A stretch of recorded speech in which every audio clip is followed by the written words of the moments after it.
Did you know that the word meditate or meditation, versions of that word, are mentioned 23 times in the Bible? Hi, I'm Aurora Grace Phoenix, and I'm here to talk to you about the dawn after the darkness of narcissistic abuse. So I grew up in a very, very, very religious evangelical household, and meditation was severely demonized as something very scary. If I opened and relaxed my mind, I would be letting evil things in, all kinds of fear-based belief systems that aren't actually biblically sound. I also one time saw someone who had like a Christian type of podcast talking about how prayer is so much more important than meditation.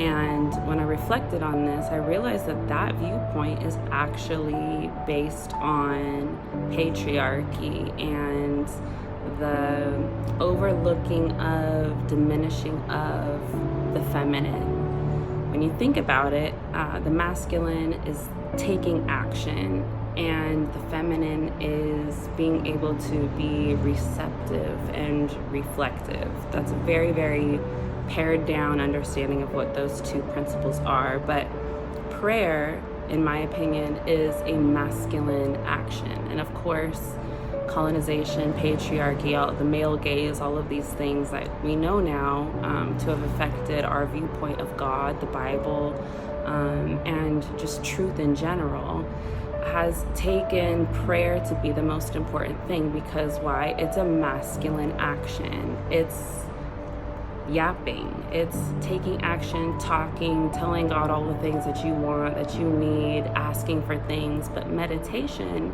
is the feminine energy and the feminine principle. And without meditation, you are not in conversation, or you think you're in conversation, but all you're doing is yapping to God without ever taking the time to actually sit down, be quiet, be still, and hear what God is saying to you. There's so much that I could say, but I don't want to come from kind of just a bitter viewpoint, because that's still something that I'm working through right now. But I do want to encourage anyone who's feeling like the call to meditate. Your meditation time is your time to actually hear Spirit, to hear the voice of God, and to learn what God's voice actually sounds like. Because a lot of what I'm witnessing, especially in Western society, but honestly in basically every patriarchal society, which is almost every society in the world right now, even though that's changing, is that it's a lot of people preaching and teaching and praying and giving opinions about what God thinks and what God is doing and what the Bible is.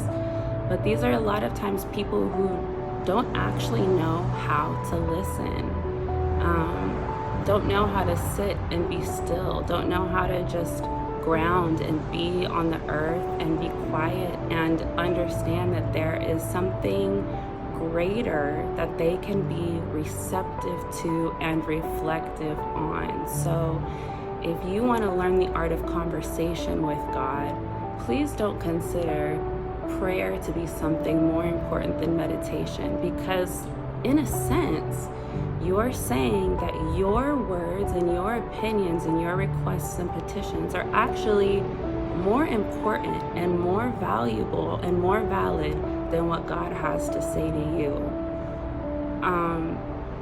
I am eager to live in a society and looking forward to living in a society, and I see this happening now, where people begin to understand and respect what the feminine principle is, the feminine energy is, in religion and politics, in the household, in raising children, everywhere, with money, everything.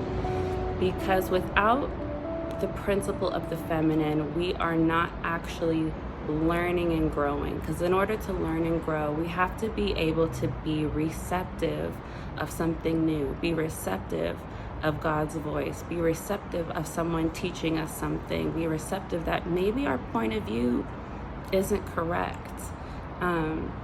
And the Bible talks about how the Holy Spirit is a still, small voice. And how could you possibly hear that still, small voice if all you're doing is talking? So I encourage you to sit down, be still, even book 5 minutes in your calendar every day, especially in nature, because there's just something about it. Everything is divinely designed to do a walking meditation or sit down. And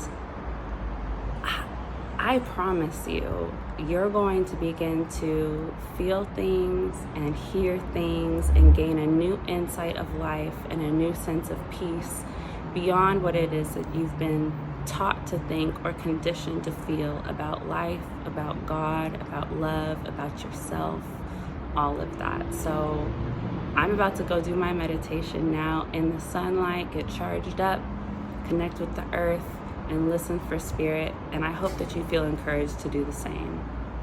Peace.